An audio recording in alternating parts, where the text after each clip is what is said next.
dzieci krzyknęły do nas pipi, czyli daj czekoladę, jednym słowem. Ale czekolada w takiej temperaturze to już żeśmy z Maćkiem testowali. Opowiedz o tym. Daliśmy dzieciakowi, a była totalnie rozpuszczona. No. Ale był tak ucieszony, że szok. Mówią, że za miesiąc zacznie się pora deszczowa, będą ulewy non stop.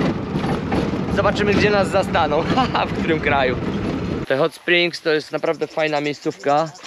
Woda jest przeźroczysta, piękny kolor. Słyszysz te cykady? Ale dźwięk. Fantastyczna przyroda. Woda kryształ. Jest absolutnie, totalnie przeźroczysta. Nigdy w życiu takiej wody nie widziałem. Pływamy tu, miejsce jest po prostu rewelacja. I tutaj są te rybki, które obskubują. Całe nogi oblepiają i skubią. To tak łaskocze, że ja pierniczę. Tam popłynąłem, ale tam taki wir wciąga, bo ta woda po prostu tam gdzieś ucieka. Nie masz racji, inne ryby też gryzą, ale gryzą... Też gryzą. Ale gryzą inaczej zupełnie. Tak jakby chciał mnie zeżreć. No to dawaj, niech cię żrą. Miejsce jest zarąbiste, naprawdę. I to dosyć dużo turystów tutaj przyjeżdża i przywożą ich też te różne firmy turystyczne, które komercyjnie po prostu organizują jakieś tam wycieczki fakultatywne.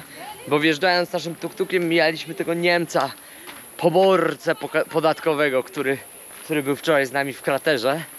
Więc ewidentnie przywożą tutaj wszystkich. Natomiast to miejscówka torpeda. Rewelacja. Świetne miejsce. Zastanawialiśmy się, czy tutaj przyjeżdżać, czy nie, ale stwierdziliśmy, że do Moshi jest bardzo blisko, więc w sumie bez sensu przyjedziemy do Moshi, będzie wcześniej. A może i w Moshi posiedzimy nawet 2 dni, bo ja Moshi lubię. Z sentymentu chętnie jeszcze raz to miasto ogarnę. No i stwierdziliśmy, że dobra, przyjeżdżamy tutaj na właśnie te jeziorka i to było super. One są gdzieś, nie wiem ile, 30 czy 50 km od Moshi, a może nawet bliżej. Więc naprawdę warto tutaj skoczyć sobie i spędzić trochę czasu. Więc zaraz będziemy pływać dalej. Praktycznie wydaje mi się, że posiedzimy tu do samego końca, bo przyjechaliśmy tak koło 14. No ale jest tak gorąco, że po prostu i tak tylko pływać. Szkoda, że nie wziąłem takich małych okularków do pływania. One prawie nic nie ważą, nie zajęłyby miejsca w plecaku. Przydałyby się może na pustyni, jak będzie jakiś bardzo mocny wiatr z tym, jak to się nazywa, z piaskiem.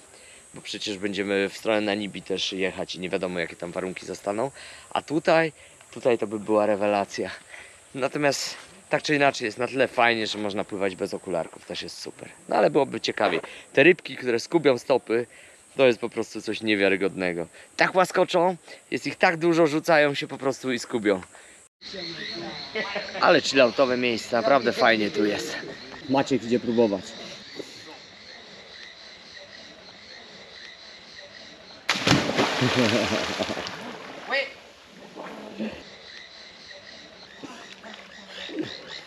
Woda kryształ. I co, gościu? Fajnie. Fajnie, nie? Zarąbiście. A gdzie salto? Przepraszam, że zapytam.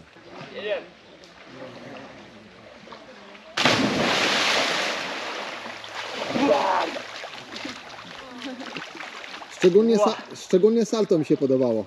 Salta nie było, ale na bombę skoczyłem i generalnie tak się nie skacze, nie polecam. Patrz, jaka ważka ładna. Dzień dobry. Witam pana. Zdobył pan 7 punktów na 10. Jak się pan z tym czuje? Bardzo dobrze. Zobacz na to. Dawaj. Zooma, zbliżenie. Ciekawe, czy ucieknie, czy wlezie na palca. Wlazła na palca. O. Kolejny stop w Tanzanii. Tutaj, no, go. On pomyślał, że ja mówię, żeby się zatrzymał. Spotkaliśmy parę z Australii, która 45 dni będzie tu podróżować. No i co, podrzucili nas, jedziemy. Jestem rozebrany, bo jest mega gorąco. No i pół godzinki trasy zaoszczędziliśmy, plus oczywiście nie musimy za to płacić, więc jest super. Da radę podróżować za free. To miejsce było świetne. Rekomenduję. Wyszliśmy na drugiego stopa, ale idzie taka burza i oczywiście zatrzymał się autobus. I co zrobił? Wziął nas, przywiózł na ten sam dworzec. Ma się dziać. Hakuna Matata, pole pole. Tak. Ahoj przygoda. O, zaczyna padać i to był bardzo dobry pomysł, że wsiedliśmy do autobusu. Patrz, jak kolorowe ubrania mają tu ludzie. To jest niesamowite. Żyją w naprawdę strasznych warunkach higienicznych. No nie ale tutaj, w Kenii gorzej. W Kenii gorzej, ale tutaj też szałowo nie jest.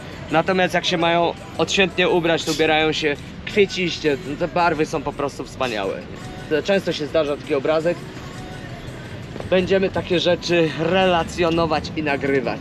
A na razie zmierzamy do Moshi, gdzie po prostu jest burza i mam nadzieję, że nas minie po drodze.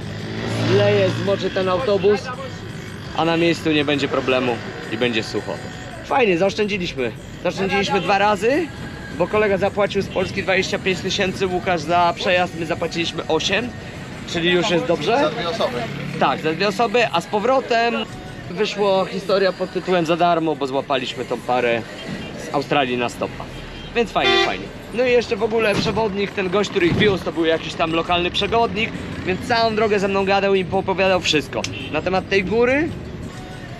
Aruszy, nie pamiętam nazwy, może ty pamiętasz? Meru. Meru, ha! Dobrze mieć przy sobie drugiego pomocnika, który wszystko pamięta. Na temat góry Meru można wejść w 4 dni i zasady są identyczne jak na Kilimandżaru. Płacisz za wjazd na bramce, bo jest park narodowy, kasują cię majątek, a później musisz mieć ze sobą agencję turystyczną i przewodnika, który będzie robił to samo co na Kilimandżaru. To teraz ja Marcina skontruję, No.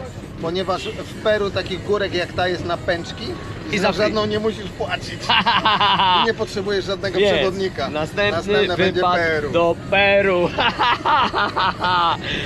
Tak będzie. Zarąbiście koleś śpi na oponie. To w ogóle bardzo często obrazek, że ludzie tutaj śpią na oponie. Ale jest naprawdę zadziwiająco czysto w Tanzanii. I nawet miejscowi mówią, że Kenia to jest po prostu jeden wielki syf i śmietnik i brudno, a w Tanzanii super czysto. Oczywiście, że są śmieci gdzieniegdzie, ale to jest niebo a ziemi. Biliśmy się do jakiegoś autobusu, w ogóle nic nie zapłaciliśmy na razie, zobaczymy czy nas skasują czy nie. No ale ta sama historia, czekamy aż się ludzie będą kompletować, dosiadać. Zaraz znowu nasze plecaki wylądują na kolanach, jak znam życie.